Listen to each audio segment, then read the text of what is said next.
Welcome to Fireteam Chat, IGN's Destiny show. Thank you for joining us. Fran is here today. Thank you for coming back, Fran. And we have a special guest, Broman, recovering from Destiny Community Con, which you just held over the last weekend. Thank you so much for coming on the show today. Oh, anytime. I was happy to be invited. He really means anytime because he's in a hurricane right now. Yeah, I'm actually in a hurricane right now. Yeah, or is it? I don't know. It might be upgraded to a hurricane. It was a tropical storm this morning. Yeah. Well, you definitely had a hurricane of a fundraiser for some children. Yeah. Segue. How much did you raise? How much did you raise in total? How much did we raise? Actually, there's still money coming in from the fundraiser. The program we use queues up checks for about 5 days. Wow. So when I checked this morning, we're at $549,000. Wow. Plus. That's amazing. Congratulations. Yeah, it's absolutely incredible. And we like our original goal for the charity marathon, part of the event was $200,000. And not only did we double it, but we broke records for St. Jude in the process, which is absolutely incredible. We more than doubled their largest gaming event donation of all time. Your original goal was like 100K, right? 200,000. 200,000. And then we upped it to 350 after we beat that. And then things got really out of control during the last 4 hours of the charity marathon, and we raised about $140,000 in 4 hours for St. Jude during the last 4 hours of the charity portion, and then we ended up raising about another $40,000 over the course of the weekend in the bonus streams that we had. Yeah. Wow. Did you ever expect it to become that big? I mean, honestly, I had seen the Destiny community get together before for some charity events with kind of minimal planning, and folks like myself and Triple Rec and King Gathalion and Crafty, and we've done stuff before where everybody raised about around $10,000 for 4 hours. So I thought the best case scenario for the whole marathon is every single one of these 32 people or 33 people who are involved in the marathon will raise 10 grand. So I thought absolute crazy wildest dreams, maybe $430,000, but that would just be like stupid. That was sort of my expectation going in, and like that number, I was just sitting there like, okay, whatever. So we set the goal at 200 because I thought that was a fair and reasonable goal, but we far exceeded even the most crazy expectations that I had. I did not expect over $500,000 at all. Yeah, it's definitely a huge triumph just for what you guys were able to accomplish for the Destiny community. It says a lot about how tight-knit the community is and how they really go out of their way to promote positivity, and I really, really like that about... Absolutely. Yeah. There's a lot of other charity marathons on Twitch, and the fact that this was our first year, the first time putting it together, and for us to raise so much money the first time with relatively little awareness around Twitch. When the big charity events come around on Twitch, everyone's expecting them. They're waiting for them. And the fact that we just sort of plopped this in people's lap and they responded in such a positive fashion was an absolutely overwhelming experience. Yep. It was amazing. Definitely. So this was a lead up to Destiny Con. That also happened over the weekend, and you raised a little bit more money there for St. Jude. Why don't you tell us a little bit about the event? We were there. Yeah, Destin, did you hear about it? Yeah, I heard about it. I may have been there. I heard it was pretty good. But I want to hear from Broman. Well, what do you want to know about it specifically? Like for those who don't know, or? Tell them a little bit about it. Like, how did it come to be? Here's the history of the convention. Last year, myself, King Gathalion, Miss Team KK, and then Leah Loves Chief, 4 streamers, we're going to have a meetup in Tampa because it was just kind of like around the right time, and we hadn't done one in a while. Leah's from the UK, and she was going to be in town, so we were like, oh, this is perfect. We'll get to meet her, and then we'll all get to hang out. And then we started extending invitations to other people who were sort of nearby. And those nearby people were like, sure, I'll come. And by the time we hit about 10 people interested, it sort of started steamrolling. We ended up with 45 content creators showing up for this random meetup. Oh, wow. and having 1,000 people show up at a bar for like a 4-hour meetup. Yeah. And we did not expect that to happen. So we obviously realized, afterwards, Goth and I were sitting there talking. We were like, okay, well, we need to do this again better next year. The timeline might be off on this, but we met Kevin, or became closer friends with Kevin, who is K-Magic 101 on Twitch, and he had done event planning and event organization for a long time in his life, about like 15 years, I think, in New York. So we feel like we had all of the tools to get this done. So that's what happened last year that informed the event this year, was just sort of an attempt to do what we did, but better. But do it better. Up. So we got a larger space. We decided to make it a community funded event, so we could keep ticket prices low. We sold shirts to cover as much of the event cost as we could, and we made sure that no matter what was going on, that any sort of excess money would be going to charity, because we felt like a community event for a positive community shouldn't be about making a profit. It should be about spreading as much positivity into the world as we can, because we help each other all so much. So this was our chance as a community, as the Destiny community, to reach outside of ourselves and affect the world in a meaningful way outside of just what we do for each other on a daily basis. It was great. It was really cool to attend. It was neat to be surrounded by other people who still play Destiny and love talking about Destiny. And it was just a very positive atmosphere. How many people ended up showing up? Yeah, did you get a head count? How many people got in, or how many people showed up? How many? Both. Okay, so we hit max capacity for the event, which is 4,000 people. We pre-sold attendees and volunteers. I think we were expecting around 3,000. We had, about 1,000 tickets available at the door, and then over max capacity, we turned away 1,600 more people. Wow. Oof. I saw some of those people. Which is both like a blessing, but it also feels like crap. Yeah. Yeah. Like we didn't like the fact that we had to turn people away at all. It broke our hearts that we had people who had traveled or had wanted to come to the event and we couldn't let them in. But, fire codes are a very real thing. Yep. And I don't think we expected the event to get as much media coverage as it did. When that probably helped. Raised all of the money for charity, we made national news. It was on CNBC. You guys picked it up. Everybody picked up and wrote articles about it. And there were a couple of news outlets that wrote articles about the event itself happening that day and published them that morning, which basically anyone who was, within 2 hours of the event site was like, oh, you know what? I'll just show up. Yeah. And it's like, hey, it's packed in that here. was this. Yeah, exactly. Oh, they have tickets at the door. You know what? I'll be fine.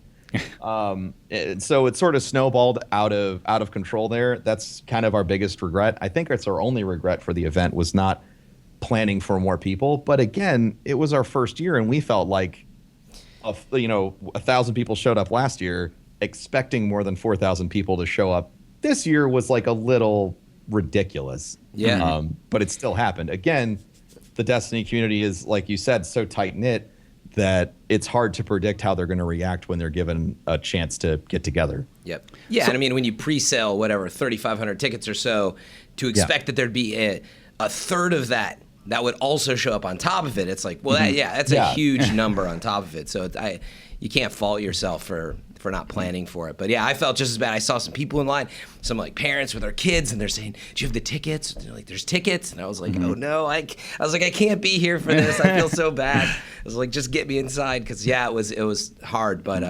But at the same time, like you said, the community's so great.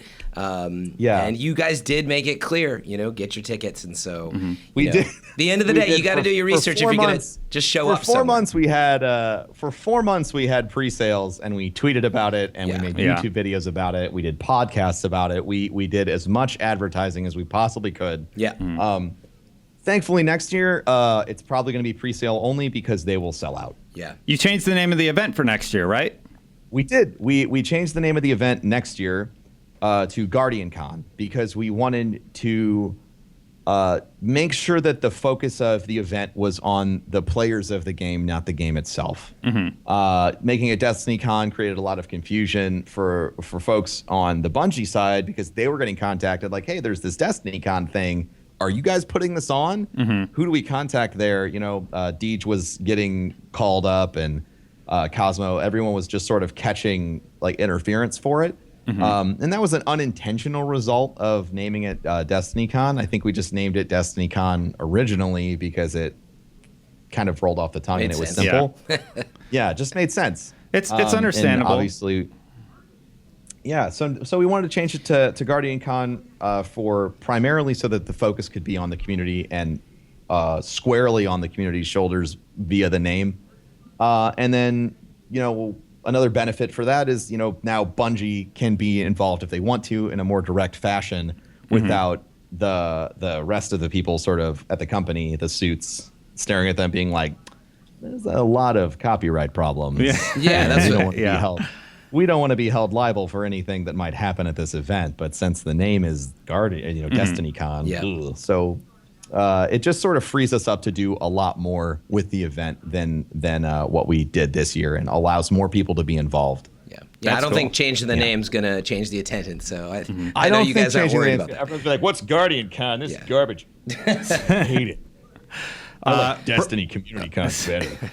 Broman, we're really excited to have you on the show. We should get to some of the news from this week. Yeah, absolutely. Sorry, I'm talking. Actually, a ton. No. You weren't doing anything wrong. You're great. I did. If we went to Destiny Con as well. We did. It was at least awesome. want to say that. I want to know what. Yeah. Thank you for having us. See, I never get to be on this show, Broman, either. Like, I'm here, but I'm not really. It's Destin's show, and no, I'm just kidding.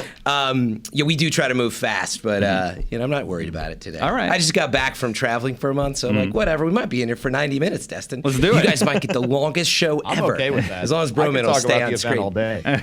Destin's getting very scared right now. I can tell. He's like, we're going to go over. I got stuff to do. It's fine. I'm hanging my You're my thoughts here. boss. Let's stay in here. Let's kick off my shoes. Exactly. But anyway, first of all, thank you guys for putting it on. I had a ton of fun. It actually was the first time that we've been able to meet so many Fireteam chat fans in one place. You know, we've had IGN House Party, and we go to E3 and some other places, but this was the place where all the Guardians were at. And so that meant a lot to us to really get a chance to interface with the people who listen to this show. So that was awesome. But then obviously just meeting you for the first time, Goth, Leah, tons of people that I finally met for the first time on the content creation side. It was just good. Obviously we only see them on the other side of the screen, and I think, I also think there's this perception that we here at IGN, because IGN's such a big name, that we don't know about those people or pay attention. But I mean, Destin and I both stream, and so it meant a lot to us, I know, to be able to meet everybody. So it was awesome. And some people, like the people from Destiny Item Manager, were there, and they had some really cool announcements, and just other people making really cool apps. I think it was Crossways, who does like raid matchmaking. Crossroads. Yes. Now you made me forget. Now I have it in my phone. Now you made me forget it. I'm really bad at off the cuff, everybody. It's a matchmaking app that they've been building. The Crossroads app, folks. Yeah, it's Crossroads. Yes. Exactly. But anyway, it was really humbling to meet all those people and to have the opportunity to be involved with the show in any way. We were on the podcast panel. Destin was on the panel. That was really cool. Thank you for that. Yeah. Anytime. I can't wait until next year. See what you bring next. Now we can talk about the news if you want. Now, let's get into the news. I'm really excited to talk about a few things. We're going to talk about Archon's Forge, and we're going to talk about Xur, who sounds like he's going to be getting an update. Let's start with Archon's Forge. Game Informer had an extended 10-minute long video where they showed the new mode. What do I have here for my notes? I'm tapping my papers. Siva offerings drop in the world. They can then be brought into Archon's Forge, where a 5-minute encounter will begin. The quality of the drop that you got in the world will determine the award. It's similar to prison design-wise. We already knew that, which plays into the lore of the prison. Rewards will get you new gear. That looks awesome. If you die, you will get put... It looks like you'll get put in jail, but you can get out by doing stuff that they didn't reveal, and it's 380 light recommended. So I didn't catch some of those. All right. I just learned something. I'm a little like, how is it different than prison and court? I mean, it really, to me, it looks like a hodgepodge of the two. They have said that's what it is. Because here's the bit. Well, number one, here's what I noticed. Don't confuse it with prison, because prison has a bunch of different rooms. Now, the room looks just like prison, but from what I can tell, Broman, curious if you saw the same thing, it looks like just the same one place. So, yeah, I mean, did you see the footage? It's just one room that you'll take this Siva offering back to. You key it up, and then you kind of go in. You get a different set of enemies. You fight different bosses, like different boss bosses. type characters. So a lot like up. Court of Oryx, but what they stressed was that this is not about, this offering gets you this mechanic. So in this order, you have to, how you'd have to like make the the thrall explode on like whatever his name was. But there'd be certain mechanics. It's not like that so much as like a shoot 'em up. Yeah. Well, so I personally think that's really exciting because one of the hangups for me at least on Court of Oryx was I would get bored mechanically with it. I was like, this is like, I don't want to do this. Like I got bored of it. But the fact that you can just run in and just blow everything up, which is kind of one of my favorite things to do in Destiny, in 5 minutes, makes me really excited. It's like a really good change. It's a simple change mechanically, but it can translate into a lot more like enjoyable gameplay cycles. Yeah. You have 5 minutes to clear it also, so you're kind of on a timer. I do like that a lot. It's like you got all right, you put in your room, you got 5 minutes, go to work. And Game Informer was saying they didn't manage to get to the end of every encounter, and like it is a challenge because you got to like work together as a team to make it through that. What do you guys think about it? I'm obviously excited for a new area. I've been doing a ton of challenges lately, farming for exotics for my raid attempt, and still trying to get my Jade Rabbit. I cannot get that gun. Loser. It's the only one I can't get. Anyway, 3 of coins, man. Yes. Rip it up. Yes, I've popped 200 of them. Still no Jade Rabbit. So, Fran, let's start with you. What do you think of the new area? Do you think Archon's Forge? Do you think people are just going to tear through it? Do you think it's going to have legs? I don't. I never do. I never think anything based on Prison of Elders or certainly Court would have legs. I do enjoy them as early game components. I think they're really good at like mixing things up, and I think they're also good for solo players who don't have the ability to team up as much. You can just go, maybe hop in and like actually play with other people if you're not able to contact them. Although, again, there's a lot of things out there, LFG and Crossroads app we mentioned.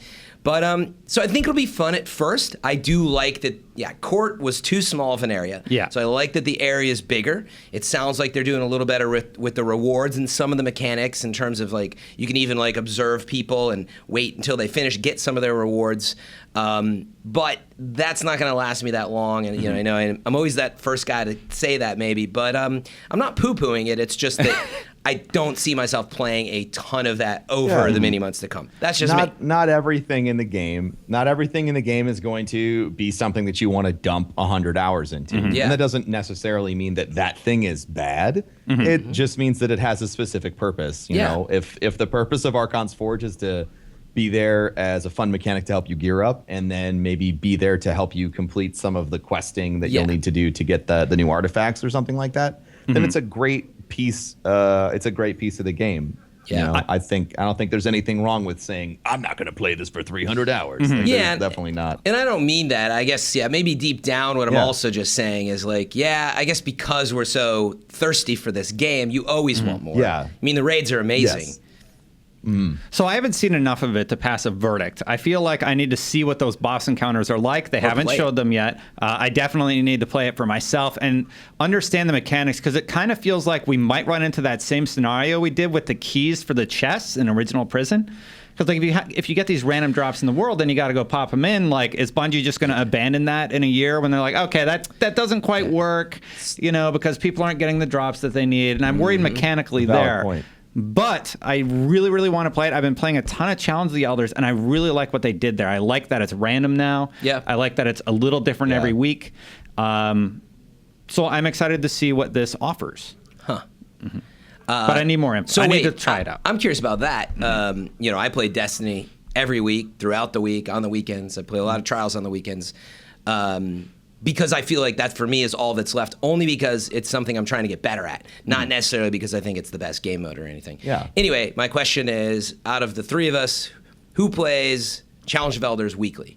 I do not. Well, I have the last few weeks because I'm chasing exotics, but I did for like the first month, and then I stopped. Okay. What about you, Broman? I did pretty consistently play it a little bit every week, but not so much. I mean, anymore. lately, yeah. Lately, lately, no. I mean, I don't think I've touched it in a month. Okay, and that's all I'm saying. I think the same thing will I mean, occur. I was actually thinking about that this morning. I was like, man, I should probably play Challenge of Elders. I haven't really done it in such a long time. It's fun. I've been playing a lot lately, and I'm like, it's really fun, especially when you're farming exotics. You can go in, you can be like, all right, let's hit the 90K in 3 runs, or you can just go in and like, let's melt these bosses and then move on. And it's primary this week, I believe. So go in with your touch of malice and just go to town. That's always a really, really fun run. Yeah.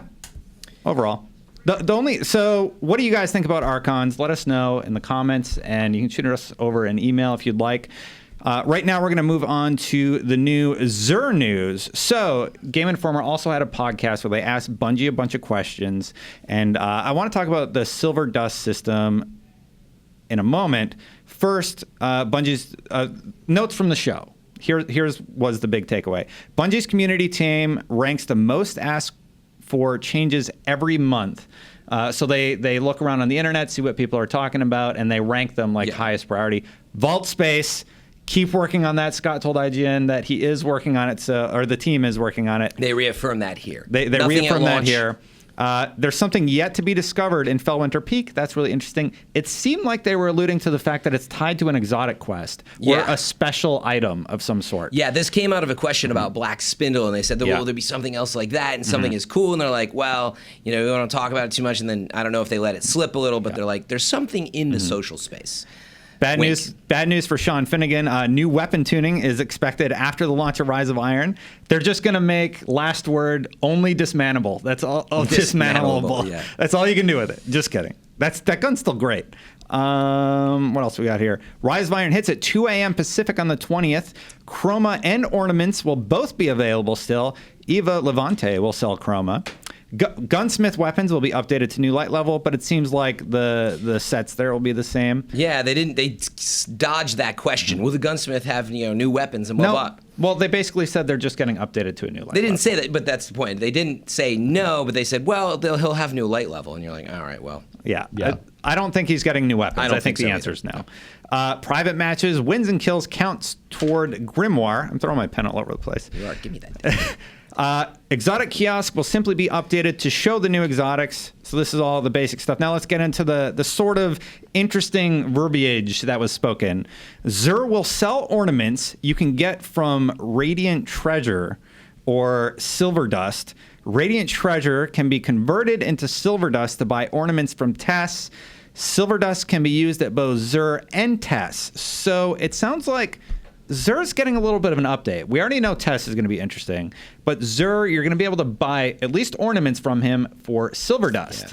Sounds like exotic ornaments is my guess. Yes. That there's, and I don't know if they've talked about, have they talked about how that works at all? Like, are there special ornaments? Like there's special ornaments, and you activate them on the end of your gun tree. Oh, no, I know what ornaments are. I'm saying, are there exotic ornaments? That I'm not really sure. Broman, do you know any more about this? Like, it's pretty vague. I have no knowledge of the ornament system other than the fact that it makes stuff look really cool. Yes. Yeah. I would assume since at the end of every MMO, fashion is like the goal, right? Like I have my perfect set. I have all my weapons that I want. I have all the gear that I want. Now I want to look the way that I want because I have my vanity is like my reward for all that I've done. So I would imagine that there might be some extremely rare ornaments. So it would be a great way for them to incentivize different styles of play too. Like you want to get you have the Iron Lord set or something. And you can have a full set of PvP ornamentation on it that shows, I'm an Iron Lord that plays a lot of PvP, or vice versa. So I think there's a lot of different ways they could use it, but I would expect maybe some of it might be exotic. Yeah. Yeah, we'll see. I mean, for me, the more interesting thing here is Xur is getting an update of some sort, and I'm kind of wondering if that means other parts of Xur are getting changed. Because right now he shows up and it's like, hey, you got a bunch of stuff I already have. Good to see you again, buddy. Yeah. let's make a video about the best stuff that you have that most people already have. Yeah. And he's kind of lost that specialness he used to have. Oh, wait, he's selling Jade Rabbit this week. Did you? No, he's not. He can't because it's exclusive. There's a big part of the community that really like enjoys getting down on Xur. I think that Xur is a stepping stone for newer players, and he loses his utility the longer you play the game. Yes. So like when you first, your first 2 months in Destiny, every time Xur shows up, you're like, yo, yes, he's got this thing I want. And then later on, he doesn't really have anything that you need. I think that he definitely, for me, he falls into something that like, once you have everything in the game, there's really no point to him. But Xur is there to sort of give that special feeling to new players or players that are returning that says like, okay, you're behind and you're missing a lot of stuff. Well, here's your chance every weekend to just buy some of the stuff that you missed out on. Yeah, very true. The reality is he's an exotic vendor, and like you're saying, he had such a big pool of exotics to sell from that you just didn't have. And I remember it was so rare. And for like the first year, we did weekly Let's Plays. Yeah, and actually that's worth mentioning too. Is it was so hard to get exotics in the beginning in year one, and so that's what we all remember was like. Oh my God, Xur has Icebreaker again, which was my experience. I flipped out. The 3 of Coins changed the whole economy of everything too. Yeah. You only had like 5 events per week where you could even get an exotic. Yep. Or maybe 7 during year 1. Yeah. And then all of a sudden you can get one whenever you feel like. It doesn't matter. So now I'm wondering if they're tweaking him to make him a little bit more special again in some way. We'll have to figure it out. Yeah. Hopefully, I'm just saying, I guess maybe exotic ornaments. Because, well, remember, he is the exotic vendor. Yes, he has legendary... Legacy engrams, I mean. Yeah, reduce the price on those, by the way, Bungie. Come on, 31 strange coins, I think. But I was going to say, as the legendary Sparrow upgrades, he has a couple, call it lower tier stuff, but he's an exotic vendor. So I'm hoping. Yeah, and I'm with Broman. Like, you get to that point where you're like, now I want to look good the way I want to look good. I have what I call my tower casuals. If you haven't heard, Broman. Oh my God. Which has been hard since they changed the light level. But when I load into the tower, I put on like on Warlock, it's called Born Spark. It's just all like little it almost looks like jammies or like nighttime. Jammies. Like, smoking jacket. That's the word I'm looking for. I gotcha. Yeah. Anyway. I have fun with it. Fran spends a lot of time just changing his armor out so that he looks good in different scenarios. Yeah, it depends on my mood. I wish that I cared more about what my armor looked like, but I don't know, man. I don't have the mental energy to be like, do I look nice? I know. After ornaments, though. I don't have enough energy to look nice outside. Ornaments are going to change that. You don't think ornaments will change that? But no, then I'll care. I don't know. Maybe I'll care, or maybe I'll just have one ornament on everything and I'll just forget. Like, I forgot I could make it look different. The reason it bugs me is because my Titan looks really stupid. Like I notice it every time. I'm like, man, that combination just looks ugly. Yeah. But he has max int dis, which is the only set that I have for that loadout. SRL pants on him, and then like a Iron Banner helmet, and then like a Crota's End chest piece. I mean, there was one thing that you didn't list from the AMA that I did want to bring up that I thought was very interesting. Got it. Was they didn't detail it exactly, but it looked like now when you're leveling up a faction completely, it said you would get a choice of if you wanted like armor or weapon or something else, right? That was actually revealed a few weeks ago. Or like chroma or maybe shader even, where I was like, whoa, that's awesome. So if you're chasing something. Being able to pick is a huge deal. They talked about that in their initial write-up. You were probably out on work stuff. Everywhere. Poland, Germany, Texas, Prague. That's where I've been. But that is really exciting for the factions because if you want that full set or if you want those accessories like the ships and the shaders, then that is a great avenue to get it. And I'm glad they're adding those different choices. And same thing with the new key system for strikes.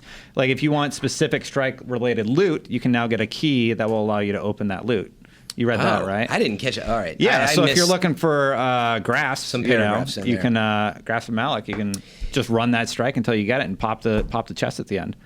That's not what the splicer key is it? Because I saw that in. I think it was. I don't want to say the name of the key, but it was a new key system that they're utilizing. Okay. Now I was wondering because in the Archon's Forge video today, you saw on Game Informer they were picking up some splicer keys, which I thought was that makes more sense for Archon's Forge. I think. Yeah. But I think that's for Archon's Forge, because they were talking about the mechanic of finding drops in the real world to get into Archon's Forge. Yeah. And I think they showed a white and a legendary. Yeah. So it'll be interesting to see the different tiers. Well, maybe it's going to open a Archon's chest Forge. because the offering was different. Mm-hmm. Like I saw him put the offering in, but then there's a splicer key on top of it, which maybe they'll have splicer chests or whatever it's going to be. I don't want to speak definitively about that because I have to do more research. But I do know there is a new key system and that you can run the strikes that you want to get the drops that you want. Yeah. Yeah. Do you know anything about that, Broman? I don't. Well, other than, you'll be able to get like strike keys or whatever they're called at the end of any strike, but you don't have to use them. So, you can go get all your strike keys and then you can go play the specific strike you want and open the chest at the end to get loot specific to that strike. Yeah. That's nice. So instead of waiting for, instead of waiting for Darkblade to come out so you can get the helmet, waiting for the Darkblade Nightfall, you'll just be able to get these keys and then do it that way, giving you a little bit more player control over, your drops, which is good. That's nice. Yeah.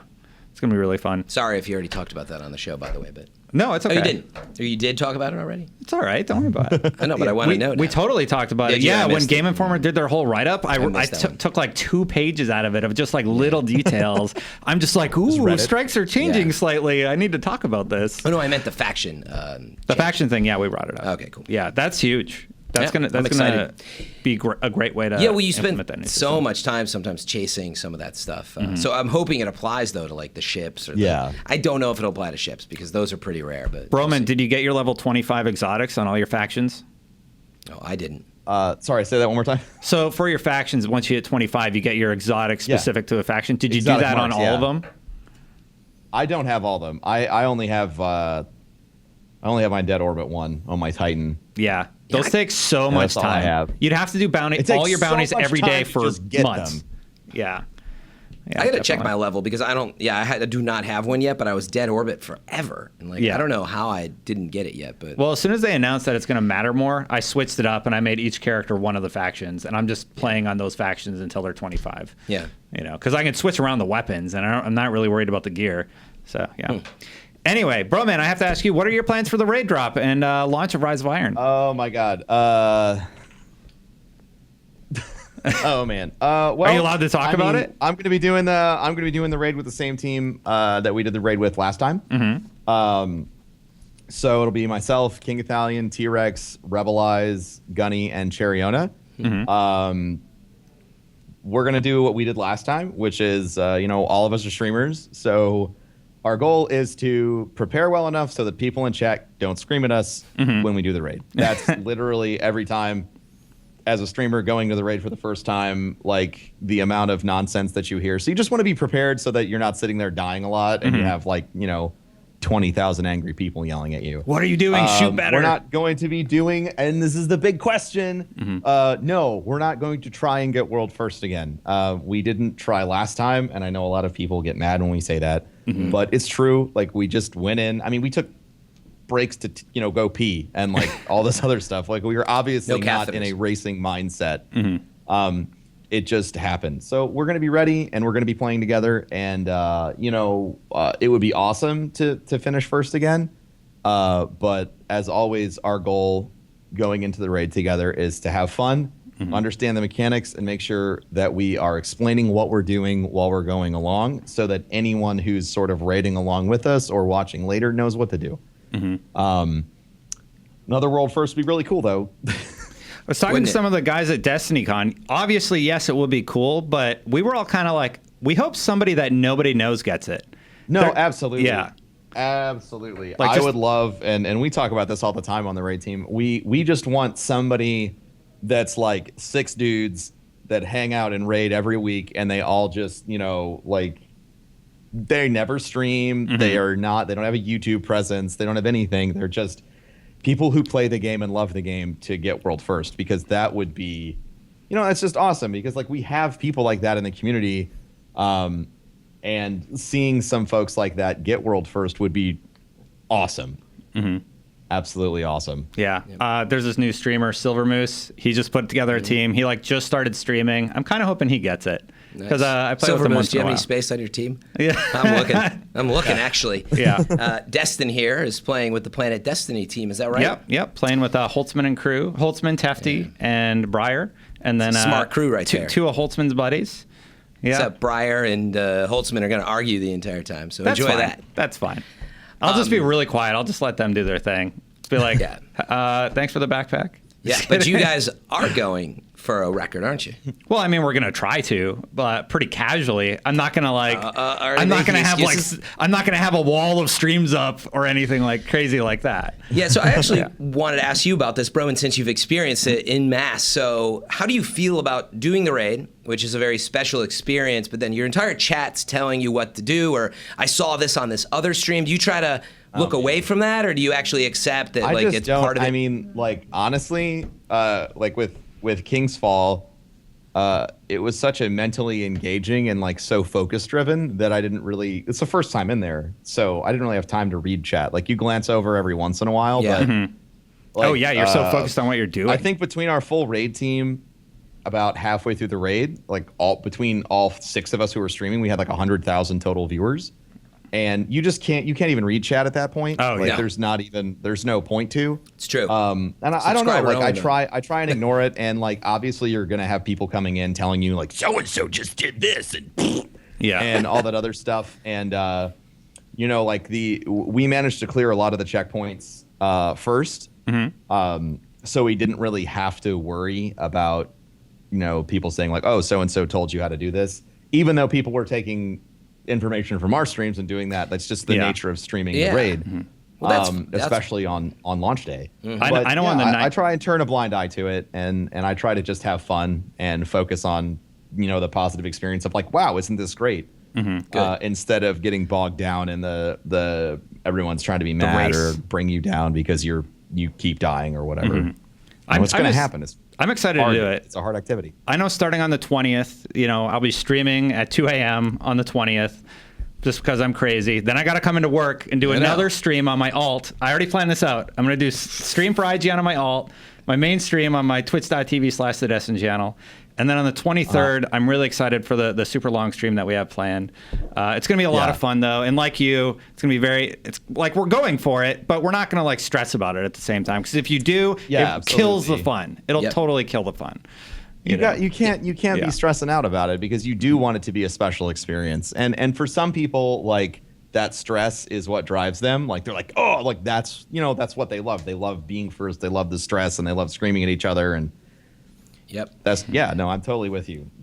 Going in there and having fun because it's your first time and focusing on enjoying because you only get to experience it the first time once.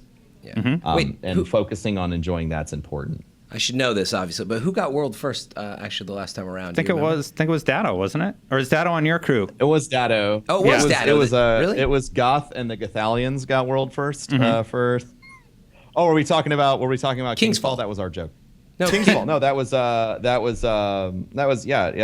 myself, Rebelize, T-Rex. Oh, you guys did do it last time around. Yeah, we did. That's why you said again. I didn't realize that. Dado was one of them, right? He was Vault. I don't remember. Dado's the 2 teams from I forget. Is it Dark Below? I'm totally blanking on the name, but they had Dado as part of I think the second team. Got it. The second raid team to clear, and then it was the same clan was the first clear. Oh, nice. For Vault. And we were 7th. And that was on normal mode the first time around. That was on normal mode. Not hard mode. Yeah, and I think that's why I mix these up sometimes. If we make top 10, I will be stoked. Yeah, it'd be amazing. Top 10's a great place to be. Yeah. It's an accomplishment, It feels nice. Yeah, I was just going to say, well, that's actually really interesting to hear. It's just because, for me, I feel like there's almost no way to be the first now because there's so many people streaming and everything that the people who are going to do it are going to look at other streams and have people checking Reddit for them and telling them what to do, that they did it this way, so go. Because, I don't know, I just feel like these things are pretty complex that if people are sharing info, you're just naturally going to do it faster. And my whole thing is I want to play on moment one. I want to go for it. But at the same time, I actually am the type, I do not want any information whatsoever. I'm absolute blinders off that actually I'll be afraid of the chat, afraid of anything. And that's just the way I play because it is very special. And yeah, I'd rather be very far behind as long as I don't have to look at people telling me what to do. Like when I was playing with my team, there was someone who had to do a pickup because the 6th person fell out, and they had already done it. And I was like, just stand there and just don't even do anything. Just don't say anything. Yeah. Let us figure it out. Yeah. And that was really important to me. Did you see The Dark Knight, Fran? I actually I spent $1 million of IGN's money to make that video wall, and I need you to help me. Oh, okay. That's exactly just what it is. type in your name. Yeah. and your trust will be rewarded. We'll get, I don't really Morgan have that. Freeman will be on point. Fran doesn't let me touch the budget. Give us all the information. But anyway, I think that's important if you are playing it. If you're considering, even if you're not going for first, like don't stress. Like have fun. Don't read up on Reddit on how to do stuff. I think it's way more fun to figure it out. Don't stress about being last, actually, is what I would say. Have fun. That is the entire point of this game. It is not how quickly you beat it. I know there's this fear of missing out, but I really think the raid especially presents a challenge. You got to be up to the light level. You have to spend a lot of hours, but that's what I did. It actually took me, might have been a week and a half or weeks last time, but I was cool doing it because I only had a little time then, but it was very special to me. In fact, the raid was King's Fall was one of the most special moments in gaming for me because I just was blinders on, took our time, we figured it out. It took us 12 to 14 hours probably, but we did it without looking at all at anything. So. Broman, we've been going a while. I want to be respectful of your time, so we should probably wrap it up. Where can people find your stuff if they don't already know? You can find me on Twitter at Professor Broman. You can find me on Twitch at twitch.tv/Professor Broman. And you can find me on YouTube at youtube.com/BenWCA because I linked that to my Twitter, my Twitch account. And it was my YouTube from high school. And I hate the name, but that's what it is. We can always get that changed in the future, maybe. I hope so, yeah. What's your stream schedule? My stream schedule? Roughly. I'm actually kind of roughly changing it up. I stream 6 days a week. I stream Sunday through Friday. I take Saturdays off. I am online before 11 a.m. Eastern every single day, and I usually stream about 8 to 12 hours. Oof. Wow. Amazing. I wish I could do that full time. Indeed. Do you? Yeah. That's me. That's what I do. Yeah. All right. Fran, people can find you on twitch.tv/FM3_. FM3_, yes, because they won't let you do just 3 characters without pulling some strings. And then you're the Destin channel, right? That is correct. Yeah. Yeah, that's where you can find me. We should probably say goodbye. Thank you for joining us, everybody. We're going to say goodbye now, Fran. Yeah. Broman, you are on Skype, but let's try and time this out. Are you ready to do the outro? Are you going to do it with us? Yeah, I'm trying to remember what I'm supposed to say. All right. It's Guardians out. And you Guardians point, out. And you point towards the camera. I'll try. Yeah, we say until next time. All right, I'll do it. And then we say Guardians out. All right, so here we go. Very cheesy. All right, here we go. Plan for the Cheese delay. activated. All right. Until next time, Guardians out. Guardians out. Pretty good. Pretty good for solid. Skype. Nailed it. Bye, everybody. Bye.